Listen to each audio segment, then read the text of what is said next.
Welcome back to the Vandy Sports Podcast. I'm Joey Dwyer here after Vanderbilt's 93-77 loss to Kentucky. We're presented by the Wash House. Thank you to the Wash House for allowing us to do content like this on a game-by-game basis and making it possible. Vanderbilt had 40 points combined from Tyron Lawrence and Ezra Manjon, led for over 12 minutes of this game, but ultimately water hit its level and Kentucky was Kentucky. Kentucky was the team that was more talented, and Vanderbilt looked like the team with a 1-9 road record and a 1-12 record on neutral and road combined. So, again, not shocking. Just add that to the list of jarring stats that you'll see this season. I thought Manjon and Lawrence were really good. That's Lawrence's third straight game with 20-plus points, but hasn't mattered, and I think those guys deserve better. I think a lot of talk has been made of the supporting cast over the last few weeks, and it's just not good enough. And no matter what shots those guys get, only one or two of them seems to be productive on a game-to-game basis. Lubin was good today. He had 13, but he's not at the level of the Kentucky bigs. Paul Lewis had 10. But when you're playing against Antonio Reeves, Reed Shepard, Rob Dillingham, Paul Lewis should probably not be the third guard in the rotation. And I thought, was better than a lot of Paul Lewis's games throughout the year. So, again, Vanderbilt in the same spot it's been all year. Lawrence and Manjon, I think, were better tonight than they have been throughout a lot of the year. But, again, Manjon deserves better than for his last couple weeks of college basketball to be completely meaningless and without much fanfare. I mean, you look at our game thread tonight, and it's just all people talking about the coaching search. And I don't know that you can really blame them, but it sucks for a guy like Manjon, who's generally done everything right.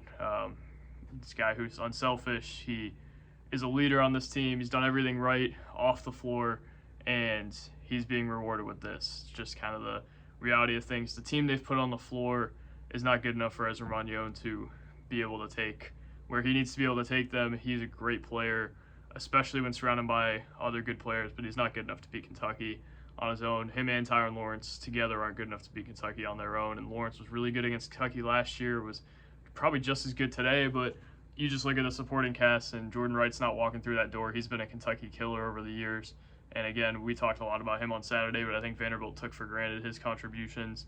Liam Robbins obviously got hurt against Kentucky last year. He's not walking through that door. Neither is Miles Studi, who is a nice piece on that South Carolina team. Vanderbilt just doesn't have what it needs to be able to compete with a team like this, and I thought this was one of their better games of the year. They still shot at 20% from three. The lack of shooters on this roster, even as compared to a Kentucky who shot 40% from three tonight, that's something Vandy hasn't done all year, is pretty drastic to see just the discrepancy in shooting ability. Because Vanderbilt has guys who can break guys down. If you look at Ezra Manjon and Tyron Lawrence, but once they get in the paint, you don't really even know what they're going to be able to do with it, because if they can't go up, and it's hard to go up against Kentucky. Onyenso had a couple blocks tonight. Let me see what exactly that number was. Why do they not have the blocks listed? Onyenso, I think I counted at least 2 or 3. Bradshaw, I think, is a great shot blocker. He didn't play all that much tonight. Big Z, I think, did some good things for them, and he wasn't even at his level tonight. Vandy's just so far off from them in terms of shooting ability and just about every other ability as well. It felt like Kentucky came out pretty flat today, and it wasn't at its best. It wasn't physical enough. It wasn't defending, and the shot making from Kentucky wasn't at the level that you would have thought it was. But Vandy really only got up 6 points in the first half, and Kentucky eventually found its level, and wasn't even that great when it went on the run in the second half, but was better than Vanderbilt and was good enough to where it needed to be. Vanderbilt kind of just limp into the finish here. Again, not every time they go on a road trip, kind of know what the outcome's going to be. I thought tonight maybe the highlight was Malik Presley's transition dunk and Tyron Lawrence and Ezra's performance, but that was a heck of a dunk by Presley. I thought he gave them some good minutes. I think he's a guy who is really limited in terms of his skill set right now, but obviously athletic, as you saw on that play, and he did an okay job defensively as well. But Presley shouldn't be asked to be thrown into this role. Also, what happened to Tassos Comateros? Like, he's probably their best three-point shooter.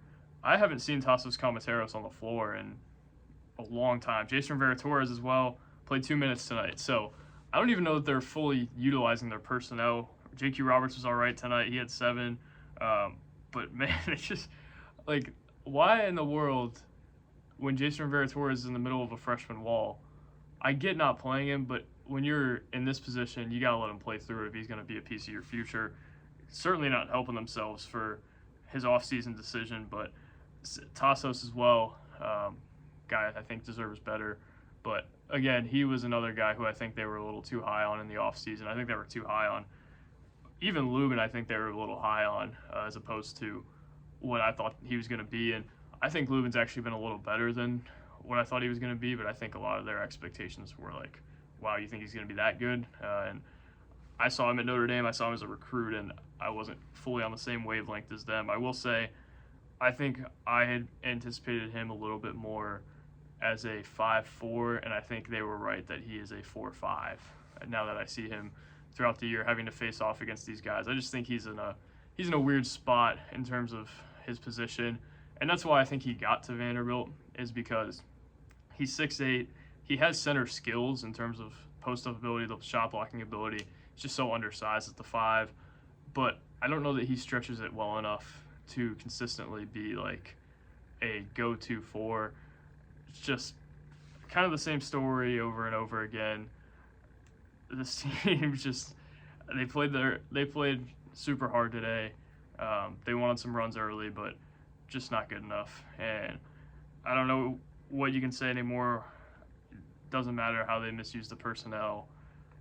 Vanderbilt's not gonna make any noise next week, I wouldn't say. And they're just gonna limp to the finish. Again, the biggest question is Jerry Stackhouse gonna be retained?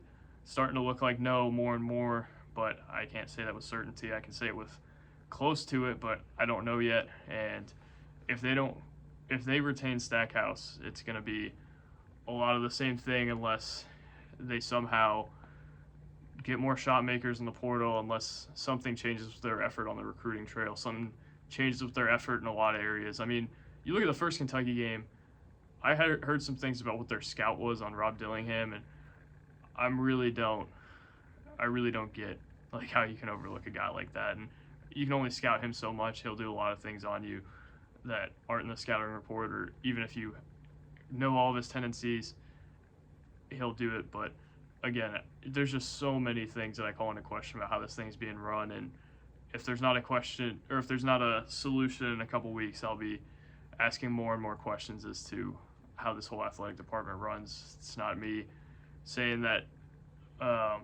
he's the worst coach ever or anything of the sort, but Vanderbilt's just, again, there's not much of a solution here, and the problem is pretty easy to see, and it was easy to see again tonight despite a better performance. Thank you guys for watching. God bless, and we'll talk soon. Peace.